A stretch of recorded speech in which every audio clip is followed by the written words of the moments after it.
What's up? What's up? What's up, y'all? It's your girl Candy J for another episode of what? Candyology. Yes, I'm wearing my shirt today. Love, sex, and relationships. You know that's what this show is about. Oh my God, tell me what's happening. I've missed y'all. I know I've been live all week. You've been talking to me sometimes, but talk to me now. Where are you watching from? Tell me what's on your mind. How's your week been? I know that tomorrow is Monday. I'm sorry, guys. I'm sorry. But we got to get back to it, right? So listen. There are a few things that are coming up that you must know about. First of all, if you've never watched my show before, my name is Candy J. I am a certified clinical sexologist through the Dr. Rachel Institute and the American Colleges of Sexology. I specialize in putting the oohs and the ahs back into your relationship, but on the serious tip, I do this by helping you to foster better communication, which is one of the things we're talking about today. Ooh, I can't wait for this guest. But listen, so I specialize in life after infidelity, dating after divorce, postpartum issues. I do premarital and marital counseling, which I'll tell you about some of the specials that are happening right now. When you are looking for a coach, a therapist, or a counselor, you want somebody with the experience and the education. And that's what I bring to the table. I was married for 16 years. I'm a domestic violence survivor. I have stories for days about sexless relationship, craziness on how we communicated, and all of the wisdom and knowledge that I gained from that. And then, of course, you go to school for some things, for psychology, and you learn how to do a few things too. So I am located in Arlington, Texas at 1601 East Lamar Boulevard, Suite 204 in Arlington, Texas, 76011. You know how to reach me if you are already on this live. So listen, let me bring up a couple of things, guys. If it will bring the screen up for me, thank you. Okay, so listen, can we say September? Anybody repeat after me? September 23rd. September 23rd is our mini couples retreat. Listen, I have partnered with the Business Lounge and Lauren K. Scott to bring you an amazing experience, a life-changing experience about what? Communication, okay? So on Friday night, it'll be a meet and greet. It'll be a game night for all of the different couples. And when I tell you, there is something about community when you're going through something and you're needing help to change that thing.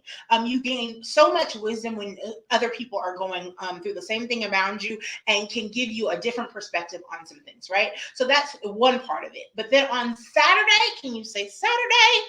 On Saturday, that's when the work really happens. There are 4 different sessions that you'll go through, and we're putting in the work to make sure that you get a fresh start on your relationship. Lunch is catered, and I'll let you know who's catering that shortly because I don't want to reveal anything yet. But if you pay in full by August 15th, I believe that's today. Wait, no, sorry. That's already passed. My bad.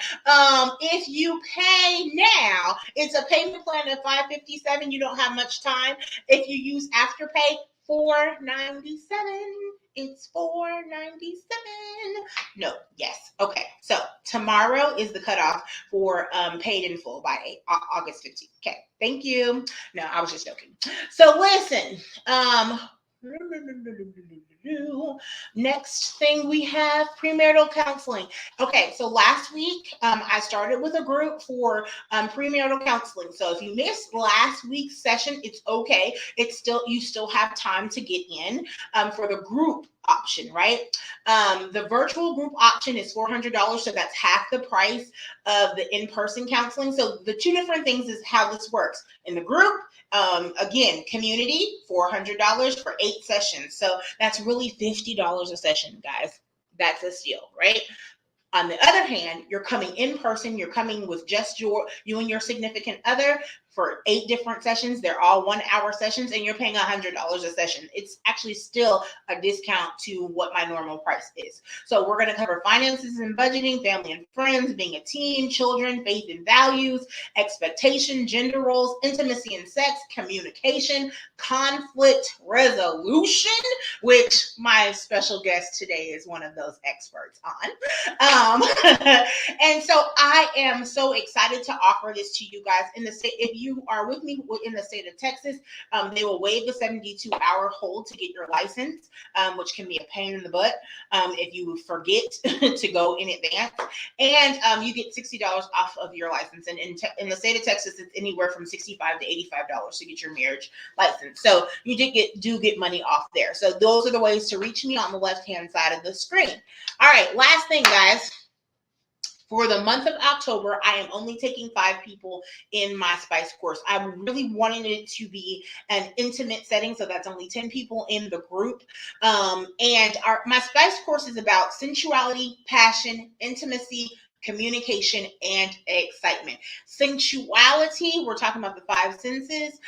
Passion, we're talking about how we can really spice this up and how your love languages, which is a part of the communication piece of it, how your love languages can translate into that passion and that intimacy, what mistakes that you're making with the intimacy, right? If you're not using the love languages, like love languages are not the end all be all, but it's a great start in the right direction for intimacy, right?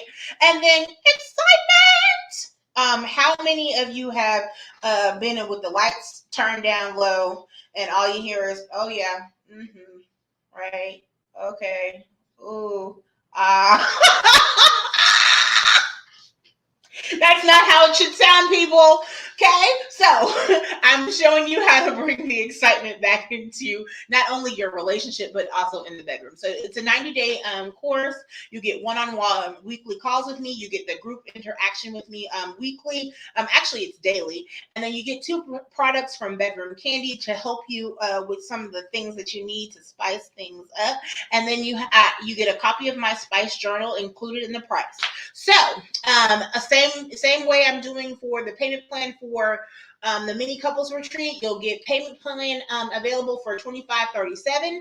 That's a little bit more because you're on a payment plan. $2,000. You are getting a $500 discount if you use Afterpay. $2,000. That's a steal. So if I were you, and I didn't have all the money right now, but I know I need it, $2,000 on Afterpay. And then if you pay in full, it's $23.57 for the regular price. Okay. So, but guys, we're getting to it. I'm so excited. Bam!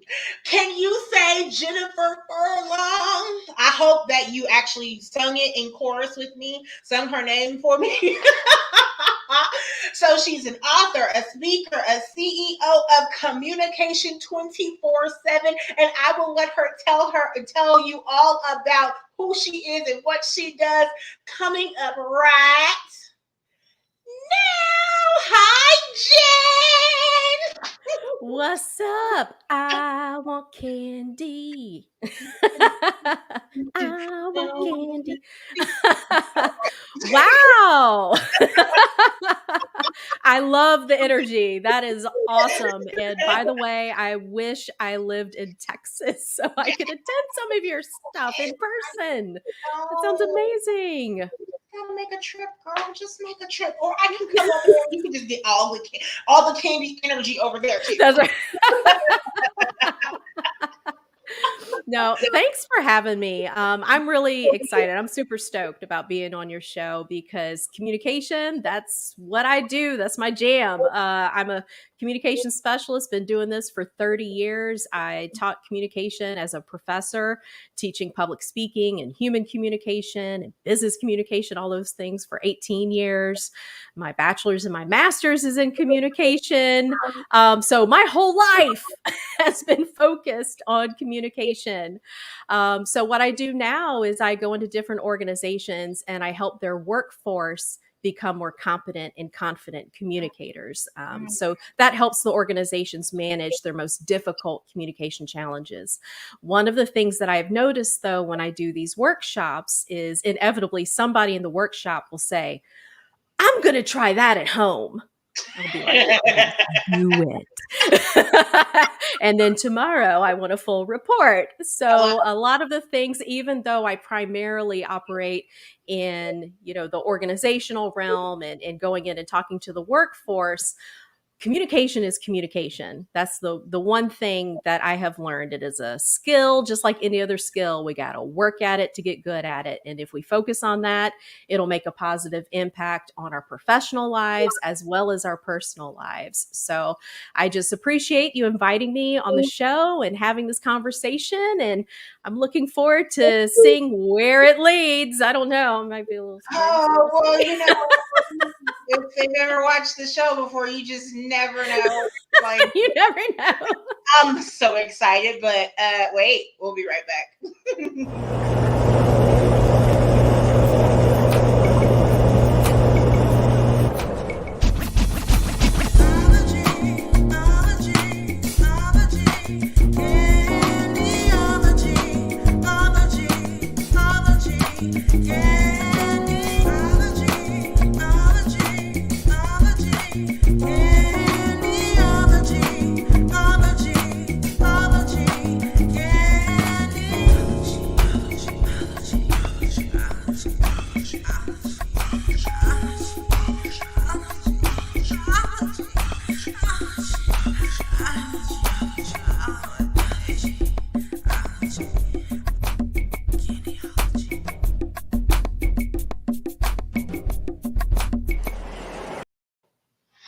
Well, guys, welcome back. You are watching another episode of Candyology, where we talk about love, sex, and relationships. And I have my girl, Jennifer Furlong with Communication247 with me. Now, listen, if you've never watched the show before, my name is Candy J. I'm a certified clinical sexologist through the Dr. Rachel Institute, and you will get to know way more about me throughout this journey. But right now, we want to talk to Jen. Hey, girl, hey. She was just telling us what she does, okay? That's right. So listen, Jen, first of all, how in the world did you even get involved in wanting to be a communication specialist?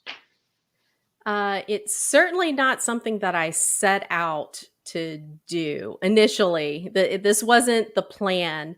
I initially had planned on, I did kind of want to get into broadcasting, and that is what I ended up doing right out of high school. I went into the Marine Corps and I was in public affairs. So I was a journalist for a while and then an editor, and I did some community relations. And then I realized that I really loved this area of communication. The problem is communication is a huge area. I mean, it's everything from public speaking to interpersonal communication to business communication. And I really didn't quite know what I wanted to focus on. So I went back to school after I got out of the military, got my bachelor's, and I focused on public relations. I thought I was going to be a spin doctor. I was going to work for some fancy corporation and spin things so they look good. And then I realized, that's not what I really want to do. It just so happens, two things happened that were very important when I was a graduate student. The first thing that happened is I was working as a communication specialist in a very large school system up in Northern Virginia. And I had the opportunity to work in the professional development office within HR. And we were mandated to work within the schools to try to help teachers and administrators. My part was to help them to become stronger communicators with the parents and with the students. And I found that I really enjoyed doing that. While at the same time, one of my professors from graduate school found me in the hallway one day and said, "Hey, we have a full class of public speaking students and no instructor. Will you teach it for us?" I had no idea what in the heck I was getting into. I'd never taught a class, never wrote a syllabus before, but I'm like, hey, you're going to pay me because I'm a broke grad student, right? You're going to pay me? I'll do it. And the same thing happened. I fell in love with the classroom and working with the students and just being a part of their journey and helping them develop stronger public speaking skills. So I saw there was something in common there. The Mm-hmm. helping others, that was the piece that I had been missing before. And so as soon as that missing piece of the puzzle kind of everything fell into place. And so that's what I did for, good 18 plus years after Oh, that point. man. Yeah, that was my focus. I absolutely love helping others find their voice and learn to use their voice in a way, become empowered so that they can impact the change that they want to see. And whether they need help in that area at work or within their relationships with friends, the skills that I talk about within communication has a positive impact on life in general. And I really get great satisfaction out of helping others, see that come to fruition. And we thank you for that, because let me just say, this world is jacked up right now. Um, Hmm. Hmm. Yes. and Yes. Generation Z does not know how to speak to us. Hmm. Oh, Hmm. and I could get Yep. I saw it in the classroom. Yep. oh, I Yeah. can get on a tangent on that. So let me ask you this: what would you say, going back to when you were teaching? What would you say was some of the hardest concepts for your students to figure out? About communication. I think the hardest concept, there were several, but I think the hardest concept is to understand. And by the way, I think this is something that a lot of 20 something year olds, when it slaps you in the face, it slaps you pretty hard, that you are not the main character in everybody else's. You're the main character in your own movie, right? This movie we call life. It's all about you. It is. You are the star, but you have to understand that in everybody else's movie, you are not the main character. I mean, you could be a pretty strong character depending on how close you are to them, but even that you're not the main character. And most everybody else's story, you're just someone in the background, and that's that's where your place is. So to understand that in order to be an effective communicator, you have to put ego in the back seat and you have to make it about the other person. You have to focus on them. That means you got to put the phone down. That means you got to turn the television off. That means you got to get rid of all the distractions and stop thinking that you can multitask while paying attention and communicating with someone. You cannot do that. So I think that's probably the hardest thing to get through the students, to get them to understand that that ego, that could be detrimental to any relationship that you're in. Absolutely. I think about when I was teaching my seventh and eighth graders, and bringing the phones into the classroom. Okay, Mhm. it's a great tool for when we need to play Mhm. Kahoot. Um, That's it's a right. That's right. It's a great tool when you need to do Google Slides, right? And but while I'm teaching, I need you to put the phone down and listen to what Mhm. I have to say, because you have not mastered multitasking. Nope, not at all. Yeah, yeah, yeah. And the thing is, even the research shows, even when you are trying to pay attention, let's say you are focused, like you are hyper focused, you're paying attention, maybe you're even writing notes while the other person is talking, you're still only getting 50% of Mhm, what's coming at you. Half half. mhm. So when you become distracted by all of these other things, this external noise that's happening around you, of course you're not going to, of course the communication is going to break down. And then the Absolutely. next day you wonder, well, I didn't hear that. Well, of course you didn't. I mean, the human animal is already a terrible listener. And that's the thing. Just if you have a difficult time listening and focusing, you're not alone. Congratulations, you're human. I mean, most everybody, it's the skill that is listening. We're really good at it when we're young. There's another study that shows when you're about first, second grade. And in this study, I think it was out of the University of Minnesota, they decided to go to the local school system and they wanted to test listening skills in these students. So what they did is they had the teacher give some type of lesson. And then in the middle of the lesson, they came into the classroom, interrupted, and asked the kids, well, what is it that your teacher was just talking about? What was she teaching you? Or what did you just learn? And so the first graders had over like a 90% accuracy rate in being able to explain what the teacher was talking about. Now, going up to the middle school, same thing. You know where this is going. It went down to something like, it was like 40 something percent. Then in high school, it went down to 20 something percent accuracy. So the older, the odds are already stacked against us, right? You would think the older we get, the more we practice this, we would get better at it, but no. It gets worse, and there's a whole host of reasons why it gets worse. So that's what we have to overcome. Not only in school, but think about in your relationships. It is the key aspect of any relationship. Child, let's talk about this for a second. Okay, so Jen, can you tell people how long you've been married? Yes, ma'am. Been married for 25 years. We've been together for 27 years. And our relationship did not older than 35, child. Oh, so. Thank you. Thank God for Instagram, so I could do makeup tutorials.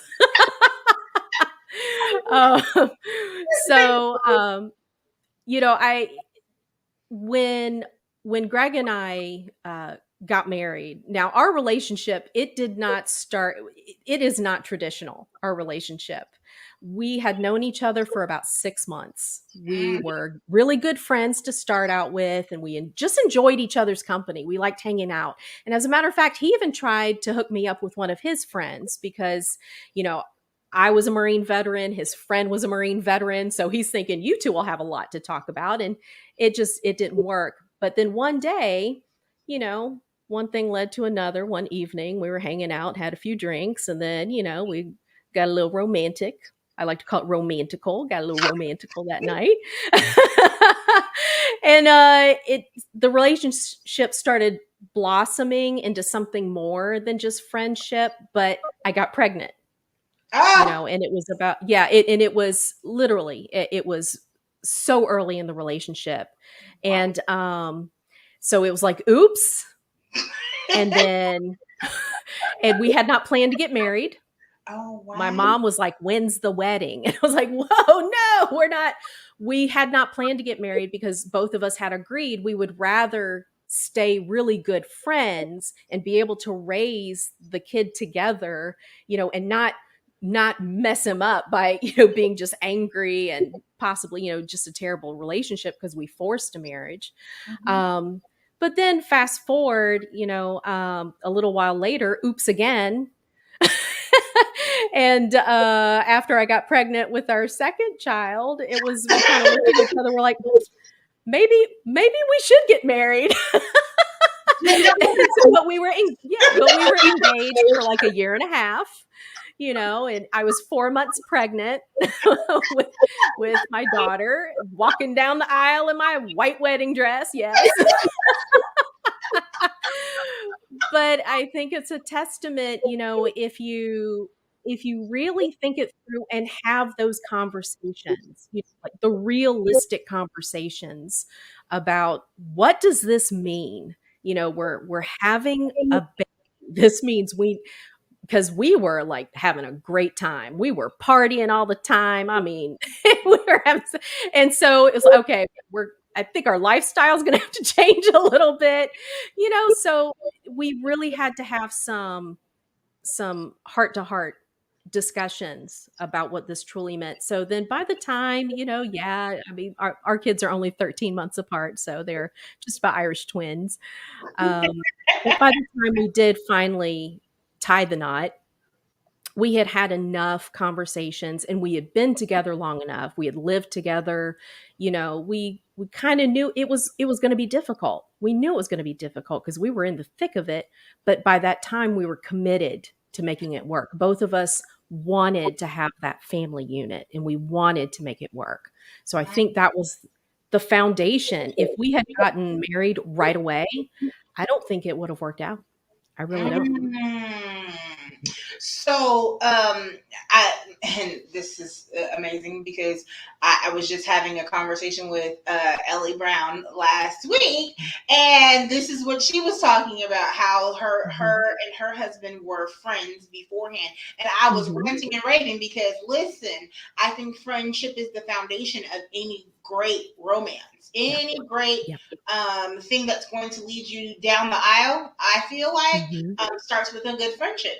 And because you know that at any given time, no, I'm not just arguing with my husband or my wife or my partner. No, I'm arguing with my friend, and I have something at stake here. And I feel like we should be best friends. Every great relationship that I know of that's lasted 20 and 25 and 27 years, they always tell me we were friends first, baby. We were friends. Yeah. It creates such a strong foundation for that relationship because, as those feelings that you get when you're in a new relationship and, it's like that honeymoon period, and you're hot and heavy for it, and it's just like sparks are flying all the time. But reality is, when you're with someone for long enough, you're going to end up getting into an argument over something. You're going to have conflict. You're going to disagree. That the sparks, they will come and go depending on what you're going through in life, because life is hard. I don't care who you are. There are so many things together as a couple that you're going to have to experience. So when you take those marriage vows and they say in sickness and in health, for richer, for poorer, you got to really think about what that means, because those things will happen.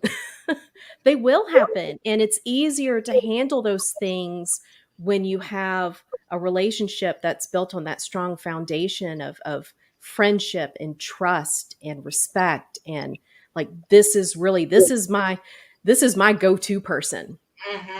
At the end of the day, that's what it's about. So what would you say was the biggest challenge in your relationship? Woo, in all of these years, so many. So many. I got time, girl. I got time. We don't have time for all that. I mean, from being young parents, we were in our early 20s and we were broke. I mean, there were times when we would get paid, and by the time we finished paying the bills on a Friday afternoon, we would have $40 in our checking account. So we would have to go to the store together, and I'd have a little sheet of paper out and we would write down everything costs and keep tally, so we knew we wouldn't go over that $40 that we had. So I mean, from that was difficult. But then as you get older and the kids get older, there are different difficulties that you go through with, your kids becoming teenagers and then into adults. I think probably the biggest challenge that we've had, though, was 5 years ago, I had been diagnosed with breast cancer. And so there have been a whole host of physical as well as mental as well as emotional issues that I've been going through. And of course, my husband has gone through, and the family, the family unit, that was a huge thing that impacted everybody. And so right now it's something that we're still dealing with, some of the ramifications, of that, because it takes a long time. Once you're done with treatment, that doesn't mean that you're done with trying to manage all of the chaos that was introduced into your life, at that time. So I'd say that's probably the most difficult challenge right there. So it's funny because Ellie was just talking about how she lost her husband to Mm, cancer. I mean, mm, she's been married for 27 years now too, and mm, but she lost her husband to cancer when her twins were just maybe 2 years old. And mm, I was asking her about how she dealt with those things at the time, right? mhm. So let me ask you this, what was it like to hear, a diagnosis, and how did that impact your relationship in the beginning when you found out? Yeah. Um, the weird thing is whenever I'm challenged with anything, I immediately go into fix it mode. Okay, there's a problem. Let's figure out what we got to do and let's fix it. So I immediately went into survival mode. I was like, okay, just lay it out for me, figure out what I got to do, and I'm going to do it. It didn't really hit me the gravity of what was happening until my husband and I sat down with one of the nurses, and she looked at me and she said, have you had time to process what it is that you are going to have to go through? And when she worded it that way, I just kind of broke down. I broke down in tears. I started crying because I had not allowed myself to process any of it. You know, thankfully, with Greg was right there with me and he was completely my rock throughout the whole thing. Um, he was just so incredibly supportive and just, I could tell he was worried. But he always tried to hide that from me because he didn't want me worrying about him. And that's the thing, like I would worry about him and what he was going through, and he was worrying about me and what I was, going through.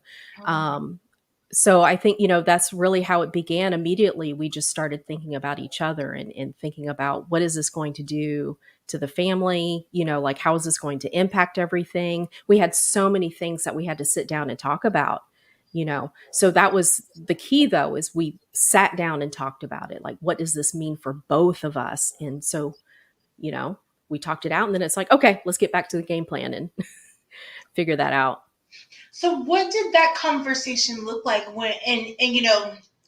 tell me at any time if you don't want to talk Mhm. about it. But what did that conversation look like as far as, what if I am, God forbid, taken out of this world because of Mhm. this? What did that look like for you guys? Was that a really difficult conversation? It was it was an emotional conversation. I think the most difficult part of it, though, was in the early stages, and this is literally like right after I got diagnosed. Both of us immediately thought about our kids and what are we going to tell them? Because by that time, our son was actually in boot camp at the time. Mm, Um, he's serving active duty as a Marine in Japan right now. So he was away at boot camp, and then our daughter was away at college. She was living in Atlanta, and so we're like, okay, what do we do there? And so I relied on my husband. I'm so glad that he was there because, I flat out told him, I said, I need you to help me figure out how to say this. Like, what do you think? And he was like, you just got to say it. mm, Don't tiptoe around it. So we called our daughter and told her over the phone, and it was important that we assured her that we were okay, that I was going to be okay, that we were okay. We were handling things. Do not leave school. Do not feel like you have to come home. We've got this. So we wanted to make sure she understood. I made the decision, and my husband agreed with me, that we didn't want to tell our son until after he graduated boot camp because there was nothing he could do about it. And he was going through his own hell, going through, Marine Corps boot camp at the time. And I did not want him to be distracted. And so we set it up when he did graduate. We all went to the graduation, but we drove in different cars. And that way, Nathaniel and I could ride back together in our own car. And then I told him about it, at that time, so we could be alone and talk about it. So, yeah, it took, a lot of just sitting together and thinking things through, from making decisions about the treatment to the what if, scenarios, the practical stuff, and, the hypothetical stuff at the same time. It was not a fun conversation, but it was necessary to have. And I think both of us were glad we did it because it gave us some type of sense of, you have to control what you can. You can't worry about what you can't control. And so that's why we decided, let's just focus on the things that we can control. That's right in front of us. We never even had the conversation about, okay, so what if you go downhill? What if, what do we need to start getting papers together, and all of that stuff. We didn't even have that conversation because we were like, let's just focus on what's in front of us, what we can control. And then if anything else happens, it's just like one bite at a time. Right. That's what we got to do. Yeah. And you're in remission right now, right? Yeah. I just celebrated 4 years cancer-free in May. Yay. Yep. Whoop, whoop. And here's the thing, like, I've been blessed not to have any of those type of things in my family, right? But I know so many cancer survivors, and it's emotional for me because I'm just thinking, you didn't ask for this, Yep. Yep. It is not a club anyone wants to belong to. That's for sure. No, but truly, any cancer survivor knows how important it is to be able to find that group that you can make those connections with. Because I do know just some of the cancer survivor, specifically breast cancer survivor groups that I belong to, so many of them did not have the support at home that I had.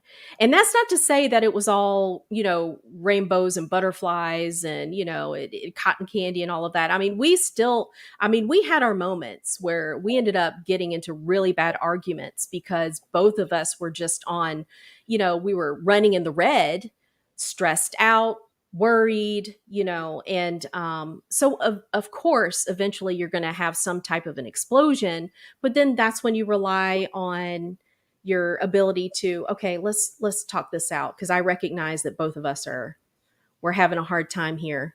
Let's figure this out. What do we need to do? So in your relationship, are either one of you guys screamers in your fights? Yes. So I am laughing because anyone who knows us, now, the research does show, like, generally when we talk about gender communication, right? And we're talking about communication between men and women. Generally, women tend to be the ones who are more empathetic. They like to talk about relationships more often, and generally, the men tend to be more action oriented, brief, when they're communicating, unless, generally they're talking about something like sports or, or technology or something like that. We are the exceptions to the rule. I always joke that my husband is the chick of the relationship. He's the chick of the relationship because he can, especially when he gets really upset, and if we're in the middle of an argument, he'll get very emotional about it and get very upset, and he'll say things that he doesn't necessarily mean, at the time. And I'm the exact opposite. I'll get quiet and I become, I get into my brain, I kind of go inward, and I'm very measured with what I say. I'll purposely sit down so nothing is elevated. So it's our personalities are kind of like the opposite of what traditional research shows, as far as gender communication. And being together for so long as we have, I mean, we have had to learn how to overcome that type of challenge. I mean, I know extroverts tend to, when they get into arguments, they tend to typically talk out loud. Like, so that's why they'll tend to say things they don't necessarily mean, Now, see, because they're trying it out. what's Whereas crazy? introverts, and I'm the introvert, I'm the do the extrovert, opposite. but I'm also calculated. And Uh-huh. it's probably because of what I do too. But I'm the Yeah. extrovert. I will talk you until you're blue in the face, but I'm very calculated on what I say. And one of one of the things my You're ex-husband would trained. say, yeah, one of the things that my ex-husband would say, she does not say anything she does not mean in an argument. Mm-hmm. Never, Mm-hmm. Yeah. ever, ever, ever, ever, Yeah. ever.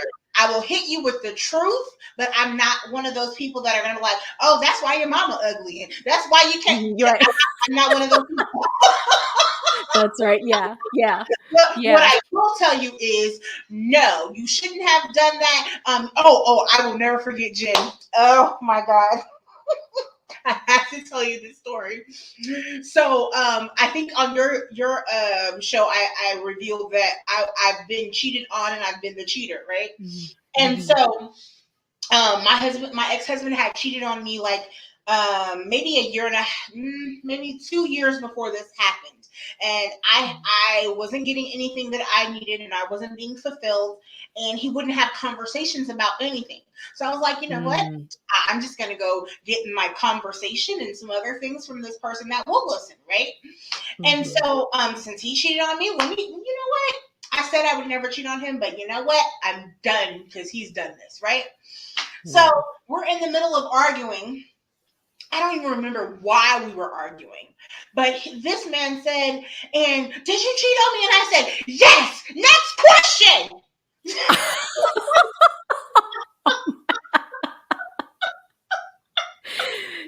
Now, at that moment, like when you blurted that out, did you take a second to go, oh,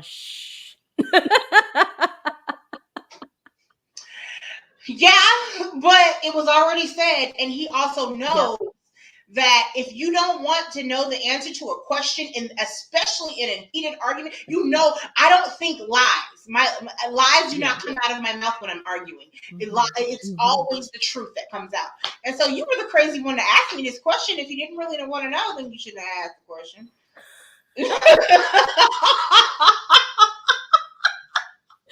The yield sign didn't work that day. That yield sign between the brain and the mouth. That's the extrovert side. So, yeah, needless to say, we were arguing for a lot longer than what we probably should have been arguing because of that reveal, And so when you were saying that you'll sit down, he was that person. He'll yell at you, but then he'll sit down. Yeah. Well, because I mean, when you think about nonverbal communication, and what happens as things escalate, if you stand up, right? If both of you are sitting down and one of you stands up, then that's a power move right there. And so whoever you're talking to, that encourages them to become defensive. And so then it escalates even more and more. So, when you study communication like you and I both have, especially in relationships, you try to pull out every tool that you have learned. But one of the biggest things that would always irritate me, we would get into an argument, and he hasn't said this in a long time, so I don't think he'll ever bring this up again, but I don't know. I mean, he may, I don't know, but we'll be into an argument and he'll be like, well, you're the communication expert. And I'm like, but there's two of us. I'm trying so hard, all the tools, to bring it out. But yeah, so even when you study this like we do, and that's one thing I wanted to emphasize to anybody who is watching, or listens to this later on.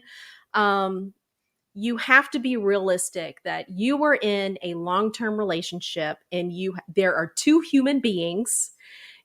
and so you're going to grow together. You're going to change over time. There are going to be things that influence your way of thinking, your way of believing.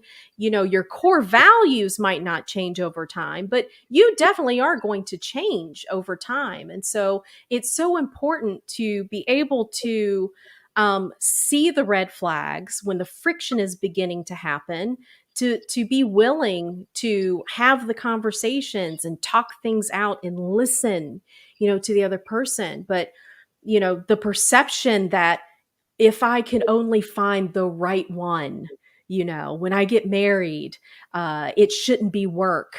I don't want to have to work at my relationship. And it's like, well, guess what? Then you're never going to find the right one, because you're dealing with humans, and humans can suck really bad sometimes.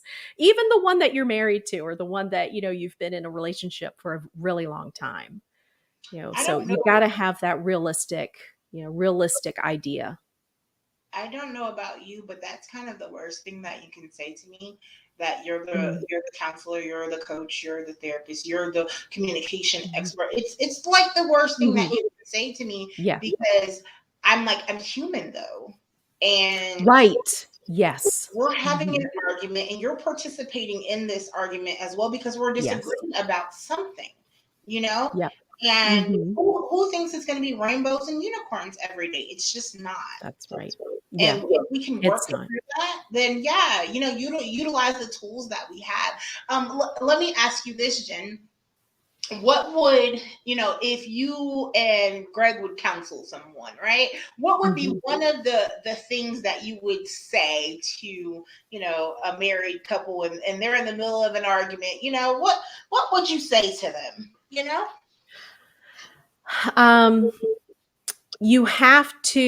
There are certain things that you have to be mindful of at that moment in time. You really need to be able to take a step back and assess what's going on. You need to acknowledge what emotions that you're feeling right now, and how are those emotions impacting your ability to communicate. Not just your ability to verbalize what you're frustrated about or what you're mad about, but your ability to be open to listening, your ability to allow them the time that they need to explain to you what they're upset about. So you have to acknowledge the emotions and how they're impacting you. You have to be able to acknowledge the emotions that the other person is feeling, what you can view through the language that they're using, or the body language, their facial expressions, and understand that just like your emotions will impact your ability to communicate effectively, their emotions are doing the same thing. The emotions are impacting their ability, to communicate effectively. And also, you have to think about the situation itself. Sometimes it's not the right time to have this discussion or this argument. Yeah. Sometimes it's not the right time. If it is going on 1:00 in the morning, and you are going at it like a couple of rabid dogs, and there's already, there's a hole in the wall over here, and a glass has been thrown over here. And believe me, I know I am speaking from experience here. Okay. Like, I can't tell you how many remote controls I have shattered throwing them, across the room. When you get to that point, there's something in communication we call bracketing. And sometimes you have to recognize, look, I'm tired. You're tired. It's 1:00 in the morning. We're not getting anywhere, but this is important. And I know what you have to say is important. And I want to hear what you have to say. So how about we get up in the morning? We'll have some coffee. We'll have some breakfast together. And that way, when we're both rested, we can talk about this, because I want to hear what you have to say about this. I really want to listen, because I want to understand where you're coming from. That will take you a lot farther than just continuing to force, having this argument, having it out in the middle of the night. Sometimes it's just not the right time. I'm so glad that you said that, because I teach a technique called pause. And Mm. so pause is where you and your significant other, way before you ever have an argument, you have a safe word, right? Um, Mhm. and it's your timeout. Literally, it could be timeout. Mhm. And my now ex, him and I would use Akuna Matata. And so Mm. if anybody called an Akuna Matata, you would have to stop. You can't argue anymore. You can't say anything about this particular subject at all. But then you had a designated time frame, right? So it could Mhm. be, we suggest that you don't go over 24 hours, but it could be anywhere from Mhm. 15 minutes to 24 hours. And so him and I Mhm. was 2 hours, because neither one of us really liked to go too long without, Yeah. discussing whatever it was. And then you have a designated person that you have both agreed upon that you can go and talk to, and that's unbiased about the whole Yeah. situation or anything that's going Mhm. on in your relationship, that is level-headed and can talk you down, and tell you when you're right, Right. tell you when you're wrong, right? And Yeah. then you can also have a designated space to go to. So like Mhm. his was his man cave, mine was to go shopping. Um, Mhm. or I could go to lunch or dinner with the girls, if I got too Right. heated, right? And you come back, but you have to agree to no longer be in a ring where you're fighting, but you're actually That's trying right. to resolve the issue and come with an open Yeah. heart and an open mind, right? Yeah. And Yeah. so that's exactly to me what you're talking about, just a little bit different. Mhm. But we're Yeah. saying, hey, hold on, let's table Mhm. this, okay? Let's table Yeah. Yeah. it. Yep. Yeah. Because Because we're I not getting anywhere. We're not getting anywhere. It's just getting worse and worse and worse and worse. know. Yeah. But it takes an ability, that you have to be willing to take that step back and take stock of everything and understand, what you're going through, what they're going through, and just know that it is okay to take that time out, if you need that time out. But here's the thing. If you do make an agreement, yeah, let's get up in the morning. We're going to have some coffee. Let's go have some breakfast together. You better follow through with that. Do Mhm. not wake up the next morning and say, "Oh, you know what? I forgot I have this thing." No, you better, whatever that thing is, you better cancel it, because what's going to happen the next time you get into an argument and you say again, "I'm really tired. Can we please talk about this in the morning?" You've already blown the trust. The trust is out the window, because you've already shown that particular, tool that you're trying to use, it didn't work. Right. So if you offer that, you better be willing to follow through. I so Mhm. wholeheartedly agree. I always tell my couples, Mhm. listen, if you're not actually going to follow through with the technique, then don't even use it, because what you're doing Right. is you're setting yourself up for failure. And now that other person Mhm. is going to resent you because they were willing to utilize the tool and then you didn't follow through with it. That's And right. it Yeah. causes even more resentment and arguments and bitterness, and can lead to hate. Yeah, it makes it worse. It makes it worse. Yeah. Because they're not gonna just forget about it, like, "Oh, never mind," that's not reality. That ain't gonna happen. Absolutely not. And Jen, you mentioned that earlier, that you now do help corporations, right, with Mhm. their communication. How does that work, and how can they solicit your help? Ooh. Well, I tailor programs to whatever the corporation's needs are. So whenever someone contacts me, and let's say they're having, they have a whole slew of new managers, because what happens? People are really great at their jobs, right? And it's like, congratulations, you're going to get promoted. Now you're manager and you're in charge of all these people. And there's a whole different skill set that you have no idea what you need to do. So that's just one example. I'll go in there and help new managers learn how to give and receive feedback effectively. I help departments with conflict management. I help them to not only learn how to identify different communication styles, but how to adapt to different communication styles. And that is one of the things that when I get the feedback, they say has also been really helpful, in the home, because they learn that their spouse has a completely different communication style from them. So they Uh, learn how to adapt to each other. woo, Um, But yeah, so that's what I do. If anybody needs to get in touch with me for any type of communication skills training, from public speaking to the other things that I've talked about, usually going to my website, which is www.communication247.com, or you can send me an email at info@communication247.com. You see all the information with my podcast link. Communication 24/7 also has a YouTube channel, and I am on LinkedIn a lot. So if you're on LinkedIn, just look up Jennifer Arvin Furlong, and then you can DM me, and we'll have a conversation. I'd love to see how I can be of service, because that's what I do. That's what I enjoy doing. And let me bring you back a full screen, because you didn't mention something that I really love that you do, which was TEDx training. Yes, Can you that's tell right. people a little bit about that?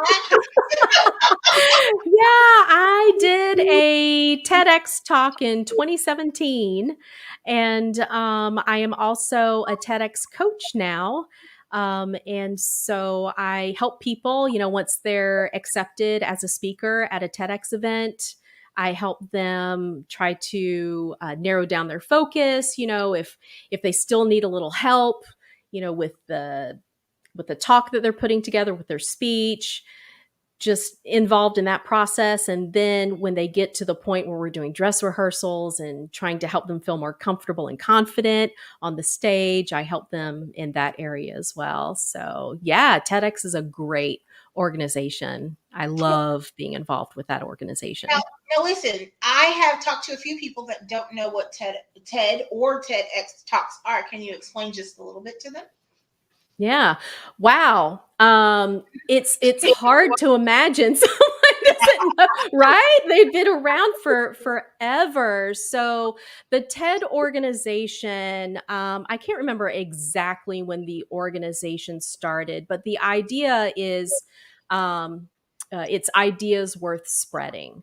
And so they invite experts in a wide variety of fields, and that's where TED comes from, whether it's in the field of technology, there's education, development, there's a whole host of different topics that different experts come in and they provide a talk.